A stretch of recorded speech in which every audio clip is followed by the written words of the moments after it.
ಭೀಮಾ ನಂತರ ಮತ್ತೆ ವಿಜಯ್ ಸರ್ ಜೊತೆ ಏನಾದ್ರು? ಅಯ್ಯೋ, ನಾನಂತೂ ವೆಯ್ಟ್ ಮಾಡ್ದೆ ವಿಜಯ್ ಸರ್ ಕಾಲಿಗೆ. ಗಿರಿಜಾ ಅವರಿಗೆ ಬಾಲಿವುಡ್ ಇಂದ ಅವಕಾಶ ಬಂದ್ರೆ ಹೇಗ್ ಮಾಡ್ತಾರೆ ಅಂತ? ಯೋಚನೆ ಮಾಡಿಲ್ಲ. ಎಷ್ಟು ಭಾಷೆ ಬರುತ್ತೆ ಪ್ರಿಯಾ ಅವರಿಗೆ? ನಿರರ್ಗಳವಾಗಿ ನಾನು ಮಾತೃಭಾಷೆ ಒಂದೇ. ನಿಮಗೆ ತುಂಬಾ ಆಧ್ಯಾತ್ಮ ಕಡೆ ಒಲವು ಜಾಸ್ತಿ. ದೇವರು, ಪೂಜೆ, ಸಂಪ್ರದಾಯ, ಆಚರಣೆ ಅದಲ್ಲ. ನಿಮ್ಮ ವೇದಾಂತದ ಗುರು ಅನಂತರಾಮಯ್ಯಂಗ. ನಾನು ಕೇಳುವಂತ ಪ್ರಶ್ನೆಗಳಿಗೆ ಉತ್ತರ ಸಿಗ್ಬೇಕು ನನಗೆ. ಮುಂಚೆ ನಾನು ತುಂಬಾ ಹುಡುಕ್ತಿದ್ದೆ, ಅವಾಗ್ಲೂ ನನಗೆ ಪ್ರಶ್ನೆ ಇರೋದು. ನನ್ನ ಪ್ರಶ್ನೆಗೆ ಉತ್ತರಗಳೇ ಸಿಗ್ತಿರ್ಲಿಲ್ಲ. ದುನಿಯಾ ವಿಜಯ್ ಆಯ್ತು, ದುನಿಯಾ ಸೂರಿ ಸರ್. ಪುಣ್ಯಶಾಲಿ ಕಲಾವಿದರಿಗೆ ಆ ಥರದೊಂದು ಸೌಭಾಗ್ಯ ಸಿಗೋದು. ಭೀಮಾ ನಂತರ ಮತ್ತೆ ವಿಜಯ್ ಸರ್ ಜೊತೆ ಏನಾದ್ರು ಡಿಸ್ಕಷನ್ ಆಗಿದೆಯಾ ಸಿನಿಮಾ ಬಗ್ಗೆ? ಅಯ್ಯೋ, ನಾನಂತೂ ವೆಯ್ಟ್ ಮಾಡ್ದೆ ವಿಜಯ್ ಸರ್ ಕಾಲಿಗೆ. ಅದೇ ಅವರು 2 ಸಿನಿಮಾ ಬ್ಯುಸಿ ಇದ್ದಾರೆ.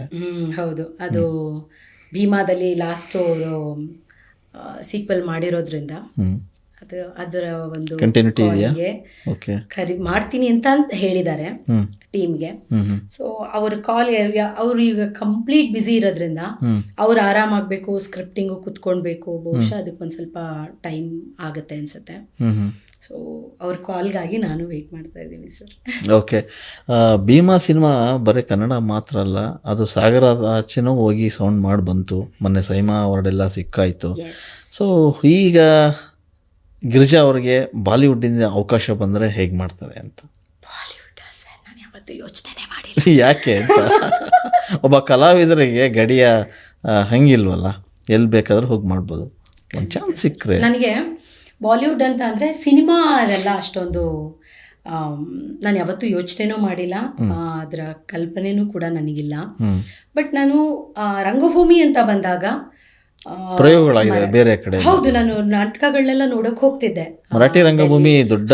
ಹೌದು, ಮುಂಬೈಯಲ್ಲೆಲ್ಲ ನಾವು ನಾಟಕಗಳು ನೋಡಕ್ ಹೋಗ್ತಿದ್ವಿ, ನಾಟಕ ಮಾಡಕ್ ಹೋಗ್ತಿದ್ವಿ. ಅಲ್ಲೆಲ್ಲ ಡೆಲ್ಲಿಗೆ ಹೋಗ್ತಿದ್ವಿ, ಜಶ್ನೆ ಬಚ್ಪನ್ ಅಂತೆಲ್ಲ ನಡೀತಿತ್ತು. ಅದು ಪ್ರತಿ ವರ್ಷ ಹೋಗ್ತಾ ಇದ್ವಿ ನಾವು.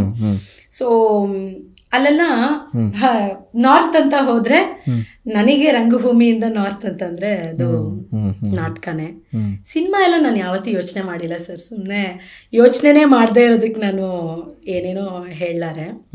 ನಾನು ಯಾವತ್ತೂ ಬಾಲಿವುಡ್ ಯೋಚನೆ ಮಾಡಿಲ್ಲ.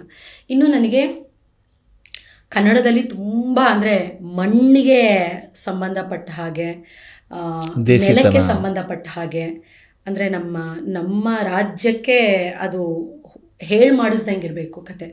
ಅಂಥದ್ದೊಂದು ಕತೆಗಳಲ್ಲಿ ಆ್ಯಕ್ಟ್ ಮಾಡೋ ಆಸೆ ತುಂಬ ಇದೆ. ತಮಿಳ್, ಮಲಯಾಳಂ, ಸೊ ಈ ಥರದ್ದೊಂದು, ಯಾಕೆಂತಂದ್ರೆ ಅವ್ರ ಕಥೆಗಳನ್ನೆಲ್ಲ ಅಷ್ಟು ಚೆನ್ನಾಗಿ ಮಾಡ್ತಾರಲ್ಲ. ಹೌದು ಹೌದು, ಆ ಥರದ್ದೆಲ್ಲ ನೋಡಿದಾಗ ಅಲ್ಲಿ ನಾನು ಭಾಗಿಯಾಗಬೇಕು, ಆ ಥರದೊಂದು ಕ್ಯಾರೆಕ್ಟರ್ಗಳನ್ನ ಪ್ಲೇ ಮಾಡಬೇಕು ಅನ್ನೋ ಆಸೆ ಇದೆ. ಸೊ ಅದು ಬಿಟ್ಟರೆ ನಾನು ಯಾವತ್ತೂ ಬಾಲಿವುಡ್, ನನಗೆ ಯಾವತ್ತೂ ನನಗೆ ನೆಲ ಅದೆಲ್ಲ ನನಗೆ ಯಾವತ್ತೂ ಸಿನಿಮಾ ನೋಡುವಾಗಲೂ ಅದು ಫೀಲ್ ಆಗಿಲ್ಲ. ಕೆಲವೊಂದು ಸಿನಿಮಾಗಳಿದೆ, ಬಟ್ ಅದೆಲ್ಲ ತುಂಬ ಪುಣ್ಯವಂತರಿಗೆ ಸಿಗೋಂಥ ಸಿನಿಮಾಗಳು. ಗ್ಲಾಮರ್ ಬಾಲಿವುಡ್ ಅಷ್ಟೇ ಅದು. ಹೌದು, ನಿಜ. ಸೊ ನೀವು ಅದರಿಂದ ಹೊರಗಿರೋವಂಥವ್ರು ಅಲ್ವಾ? ಹೌದು. ಓಕೆ, ಸಿನಿಮಾದಲ್ಲಿ ಒಂದಷ್ಟು ಏರಿಳಿತಗಳು ಸಹಜ. ಸೊ ಪ್ರಿಯಾ ಅವ್ರು ಸಿನಿಮಾ ಮಾಡಿದಾಗ ಸೋಲು ಗೆಲುವು ಅದ್ರ ಬಗ್ಗೆ ತಲೆ ಕೆಡಿಸ್ಕೊಳ್ಳಲ್ಲ. ಆದರೆ ಲೈಫಲ್ಲಿ ಸೋಲ್ಬಾರ್ದು ಅನ್ನೋದು. ಹೌದು ಅಲ್ವಾ? ಸಿನಿಮಾಗಳು ಸೋಲ್ತವೆ ಬಿಡ್ತವೆ, ಲೈಫಲ್ಲಿ ಸೋಲ್ಬಾರ್ದು ಅನ್ನೋ ಕಾರಣಕ್ಕೆ ನಿಮ್ಮ ಜರ್ನಿ ಇಲ್ಲಿವರೆಗೂ ಸಾಗ್ತಾ ಬಂದಿದೆ. ಮುಂದೆ ಈಗ ತೆಲುಗು ಆಯಿತು, ತಮಿಳು ಆಯಿತು, ಇನ್ನು ಮಲಯಾಳಂ ಆ ಕಡೆ ಏನಾದರೂ ಅವಕಾಶ ಬಂದಿದೆಯಾ ಅಥವಾ ಹೇಗೆ? ಇಲ್ಲ ಸರ್, ಬಂದಿಲ್ಲ. ಎಷ್ಟು ಭಾಷೆ ಬರುತ್ತೆ ಪ್ರಿಯಾ ಅವರಿಗೆ? ಪ್ರಿಯಾಂಗೆ ಕನ್ನಡ ತುಂಬ ಅಚ್ಚುಕಟ್ಟಾಗಿ ಮಾತಾಡಕ್ಕೆ ಬರುತ್ತೆ. ಅದು ಬಿಟ್ಟರೆ ಮಿಕ್ಕೆಲ್ಲ ಭಾಷೆನ ಅರ್ಥ ಮಾಡ್ಕೋತೀನಿ, ಮ್ಯಾನೇಜ್ ಮಾಡ್ತೀನಿ. ಬಿಟ್ರೆ ಪ್ರಾಂಪ್ಟಿಂಗ್ ತಗೊಂಡು ನಿರರ್ಗಳವಾಗಿ ಫುಲ್ ಕಾನ್ಫಿಡೆಂಟ್ ಆಗಿ ನಾನು ಮಾತೃಭಾಷೆ ಒಂದೇ ನನಗೆ ಬರೋದು. ಪ್ರಿಯಾ ಆಸ್ತಿಕರು ನಾಸ್ತಿಕರು ಅಂತ? ಆಸ್ತಿಕರು. ನಿಮಗೆ ತುಂಬಾ ಆಧ್ಯಾತ್ಮ ಕಡೆ ಒಲವು ಜಾಸ್ತಿ. ಹೌದು. ಹೇಗೆ ಬಂತು ಇಷ್ಟು ಬೇಗ ಅಂತ? ಅಂದ್ರೆ ಅದಕ್ಕೊಂದು ಸರ್ಟನ್ ಏಜ್ ಅಂತ. ತುಂಬ ಸಣ್ಣ ವಯಸ್ಸಿಂದನೂ ನಾನು ಸ್ವಲ್ಪ ಪೂಜೆ, ಆಮೇಲೆ ದೇವರು, ಆಮೇಲೆ ಓದೋದು, ಇದೆಲ್ಲ ಸ್ವಲ್ಪ ಆಸಕ್ತಿ ಜಾಸ್ತಿ ಇತ್ತು ನನಗೆ. ಸೊ ಅವಿನಾಶನ ಒಡನಾಟ ನನಗೆ ಅದನ್ನ ಸ್ವಲ್ಪ ಜಾಸ್ತಿ ಮಾಡ್ತು ಇನ್ನ. ಸೊ ಅವನು ಆಧ್ಯಾತ್ಮದ ಒಂದು ಪ್ರಾಕ್ಟೀಸ್ನಲ್ಲಿ ಇರೋನಾಗಿರೋದ್ರಿಂದ, ಸೊ ಅವ್ನು ನನಗೆ ಪರಿಚಯ ಆಗಿದ್ದೇ ಒಂದು ಸ್ಪಿರಿಚುವಲ್ ಪ್ರಾಕ್ಟೀಸ್ನಲ್ಲಿ. ಅವನು ಇದ್ದಾಗ ನನಗೆ ಒಂದು ಪರಿಚಯ ಆಗೋದು. ಸೊ ಅಲ್ಲಿಂದ ಅಂದ್ರೆ ಪ್ರಾಕ್ಟೀಸ್ಗಳು ಯಾವ್ಯಾವ ತರ ಆಗುತ್ತೆ, ಕಲಿಕೆಗೆ ಒಂದು ಮಿತಿ ಇಲ್ಲ. ಯಾವಾಗ ಸಣ್ಣ ಮಕ್ಕಳಿಂದ ಮುದುಕನ್ವರೆಗೂ ನಾವು ಕಲಿಯುವಂಥದ್ದು ಇರುತ್ತೆ. ಸೊ ಹಾಗಾಗಿ ನನಗೆ ನನ್ನ ನಂಬಿಕೆಗಳು, ನಾನು ಅಂದ್ಕೊಂಡಿದ್ದು, ಆಮೇಲೆ ಆಚರಣೆಗಳು ಎಲ್ಲವನ್ನ ನಾನು ಪಾಲಿಷ್ ಮಾಡ್ಕೊಳ್ತಾ ಬಂದೆ.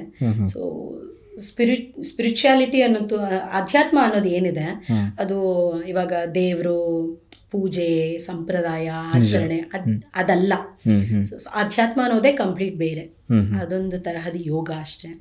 ಸೊ ಅದೊಂದು ಪ್ರಾಕ್ಟೀಸ್ ಅಧ್ಯಾತ್ಮ ಅನ್ನೋದು. ಸೊ ಆ ಒಂದು ಪ್ರಾಕ್ಟೀಸ್ನಲ್ಲಿ ನನ್ನನ್ನು ನಾನು ಇವಾಗ ತೊಡಗಿಸ್ಕೊಂಡಿದ್ದೀನಿ. ಇದು ಜಾಸ್ತಿ ಇವಾಗ ನನಗೆ ಇಂಟ್ರೆಸ್ಟ್ ಇತ್ತು. ಆ ಇಂಟ್ರೆಸ್ಟ್ಗೆ ಇನ್ನೊಂದಷ್ಟು ಕಾನ್ಫಿಡೆನ್ಸ್ ಮತ್ತು ಒಂದು ಮಾರ್ಗನ ತೋರಿಸಿದ್ದು ಅವಿನಾಶ್ರು. ಸೊ ನಿಮ್ಮ ವೇದಾಂತದ ಗುರು ಅನಂತರಾಮಯ್ಯಂಗ ಹೌದು, ಅವ್ರ ಬಗ್ಗೆ ಹೇಳೋದಾದರೆ, ನಾನು ಗುರುನ ಹುಡುಕ್ತಿದ್ದೆ. ನನ್ನ ತಾಯಿ ಮನೆ ಸ್ವಲ್ಪ ಗುರು ಪರಂಪರೆ ಇರುವಂಥದ್ದು, ಅಮ್ಮನ ಕಡೆ ಎಲ್ಲರೂ. ಸೊ ಗುರು ಪರಂಪರೆ ಮನೆಯಲ್ಲಿ ಹುಟ್ಟಿದ್ರೂ ಕೂಡ ನಾನು ಗುರುನ ಹುಡುಕ್ತಿದ್ದೆ. ಸೊ ನನಗೆ ಕಾಣಿಸ್ಕೋಬೇಕು, ಅವರು ನನಗೆ ಅಂದರೆ ಕಾಣಿಸ್ಕೋಬೇಕು ಅಂತಂದ್ರೆ ಮ್ಯಾಜಿಕ್ ಥರ ಅಲ್ಲ, ಅಂದರೆ ದರ್ಶನ ಕೊಟ್ಟರು ಈಗೇನೋ ಸಿನಿಮಾದಲ್ಲಿ ಆಗುತ್ತಲ್ಲ ಆ ಥರ ಅಲ್ಲ. ಸೊ ನಾನು ಕೇಳುವಂಥ ಪ್ರಶ್ನೆಗಳಿಗೆ ಉತ್ತರ ಸಿಗ್ಬೇಕು ನನಗೆ. ಈಗ ನಿಮ್ಮ ಮೂಲಕನೋ ಅವ್ರ ಮೂಲಕನೋ ಯಾರ್ದೋ ಮುಖಾಂತರ ಅಥವಾ ಯಾವುದೋ ಒಂದು ಸನ್ನಿವೇಶನ ನೋಡಿನೋ ಅಥವಾ ಯಾವುದೋ ಒಂದು ಪೇಪರ್ ತುಂಡು ಓದಿದಾಗ್ಲೋ ಅಥವಾ ಯಾವುದೋ ಒಂದು ವಿಷುವಲ್ ನೋಡಿದಾಗ್ಲೋ ನನ್ನ ಪ್ರಶ್ನೆಗೆ ಅದು ಉತ್ತರವಾಗಿರಬೇಕು. ಈ ಥರ ನನಗೆ ಉತ್ತರ ತುಂಬ ಸಿಕ್ಕತ್ತೆ.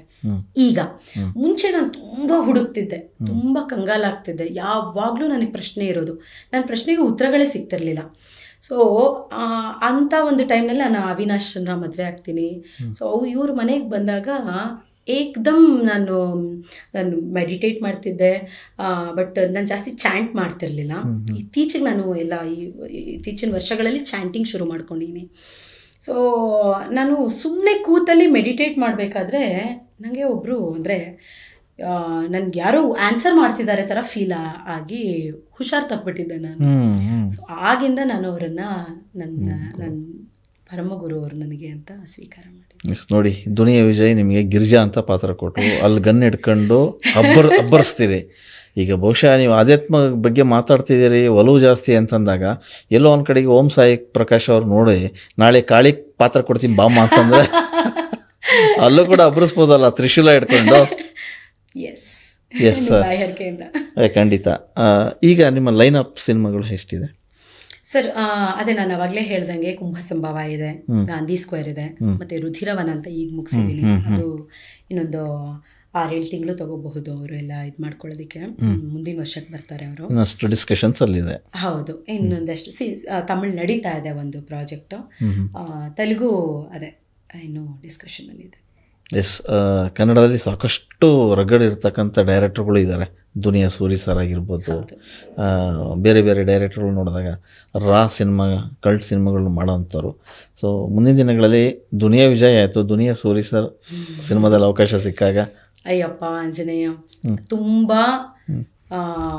ಪುಣ್ಯಶಾಲಿಗಳಿಗೆ, ಪುಣ್ಯಶಾಲಿ ಕಲಾವಿದರಿಗೆ ಆ ಥರದೊಂದು ಸೌಭಾಗ್ಯ ಸಿಗೋದು. ಸೊ ನನಗೆ ಭೀಮಾದಲ್ಲಿ ಸಿಕ್ಕಂಗೆ. ಸೊ ಅಂಥದ್ದು ಬಂದು ಟೀಮು ಅಂತ ಒಬ್ಬ ವ್ಯಕ್ತಿ ಜೊತೆ ಕೆಲಸ ಮಾಡೋದಲ್ಲ, ವ್ಯಕ್ತಿ ಜೊತೆ ನಮಗೆ ಮಾತಾಡೋದಕ್ಕೆ 1 ನಿಮಿಷ ಸಿಕ್ಕಿದ್ರು ಅದು ಕಲಾವಿದ್ರಿಗೆ ಸೌಭಾಗ್ಯ. ಸೊ ಆ ಥರದ್ದೊಂದು ಅವಕಾಶ ಸಿಕ್ಕರೆ ಯಾರು ಬಿಡ್ತಾರೆ. ಸೂರಿ ಸರ್ ಅಂತ ನಿರ್ದೇಶಕನ ಅಡಿಯಲ್ಲಿ ಕೆಲಸ ಮಾಡೋದು ಅದು ನಿಜವಾಗ್ಲೂ ತುಂಬ ತುಂಬ ಪುಣ್ಯವಂತರಾಗಿರಬೇಕು. ಅಂದರೆ ಅಷ್ಟು ಅದೃಷ್ಟನ ಬರ್ಕೊಂಡು ಬಂದಿರಬೇಕು. ನಿಮ್ಮ ಬಾಯ ಹರಕೆಯಿಂದ ಹಾಗೆ ಆ ಥರದ್ದು ತುಂಬ ನಿರ್ದೇಶಕರು ಇವಾಗ ನಮ್ಮ ಕನ್ನಡ ಇಂಡಸ್ಟ್ರಿಯಲ್ಲಿ ಎಷ್ಟು ಹೆಮ್ಮೆ ಆಗುತ್ತೆ ಅಂತಂದರೆ, ಅಂದರೆ ಮೊದಲನೇ ಸಿನಿಮಾದಿಂದ ತನ್ನ ಒಂದು ತಾಕತ್ತೇನು ಅಂತ ಪ್ರೂವ್ ಮಾಡ್ಕೊಳ್ಳೋಂಥ ನಿರ್ದೇಶಕರ ಪಟ್ಟಿ ನಿಜವಾಗ್ಲೂ ಎಷ್ಟು ಕಾಂಪಿಟೇಟಿವ್ ಆಗಿಬಿಟ್ಟಿದೆ ಅಂತಂದರೆ,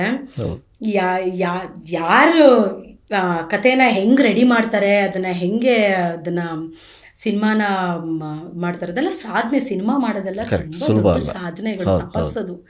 ಸೊ ಅಂಥದ್ರಲ್ಲಿ ಮೊದಲನೇ ಸಿನಿಮಾದಲ್ಲೇ ಗೆಲ್ತಿರೋಂಥ ನಿರ್ದೇಶಕರು, ಆರ್ಟಿಸ್ಟ್ಗಳು, ಸೊ ಇಂಥವ್ರ ಜೊತೆ ಎಲ್ಲ ವರ್ಕ್ ಮಾಡೋಕ್ಕೆ ಸಿಗೋದು ತುಂಬ ಪುಣ್ಯ ಅಂದರೆ ಪುಣ್ಯ ಇರುತ್ತೆ ಸರ್. ತುಂಬ ದಪ್ಪ ಇದ್ದೀರಾ, ಅದರಲ್ಲೂ ಯಾವುದೇ ಸೈಡ್ ಎಫೆಕ್ಟ್ ಇಂದ ಸಣ್ಣ ಆಗ್ಬೇಕಾ? ಎಷ್ಟೋ ಜನ ಹೇಳ್ತಾ ಇದ್ರಿ, ಸರ್ ನಾನು ಜಿಮ್ಗೆ ಹೋಗ್ತಾ ಇದ್ದೀನಿ ಆದ್ರೂ ಸಣ್ಣ ಆಗ್ತಾ ಇಲ್ಲ ಸರ್, ವರ್ಕೌಟ್ ಮಾಡ್ತಾ ಇದ್ದೀನಿ ಆದ್ರೂ ಸಣ್ಣ ಆಗ್ತಾ ಇಲ್ಲ ಅಂತ ಹೇಳ್ತಾ ಇದ್ರಲ್ಲ. 100% ಯಾವ ಜಿಮ್ಗೂ ಹೋಗ್ದಂಗೆ ವರ್ಕೌಟು ಮಾಡ್ದಂಗೆ ನೀವು ಸಣ್ಣ ಆಗ್ಬೋದು. ಪ್ರತಿದಿನ ಬೆಳಿಗ್ಗೆ ಸಂಜೆ 2 ಟೈಮ್ ನಮ್ಮ ಜೀನಿ ಸ್ಲಿಮ್ನ ಯೂಸ್ ಮಾಡಿ ಯಾವುದೇ ಸೈಡ್ ಎಫೆಕ್ಟ್ ಇಲ್ದಂಗೆ ನೀವು ಸಣ್ಣ ಆಗ್ತೀರಾ. ಯಾಕೆಂದ್ರೆ ಜೀನಿ ಸ್ಲಿಮ್ಮು ಒಂದು ಉತ್ತಮ ಆಹಾರ.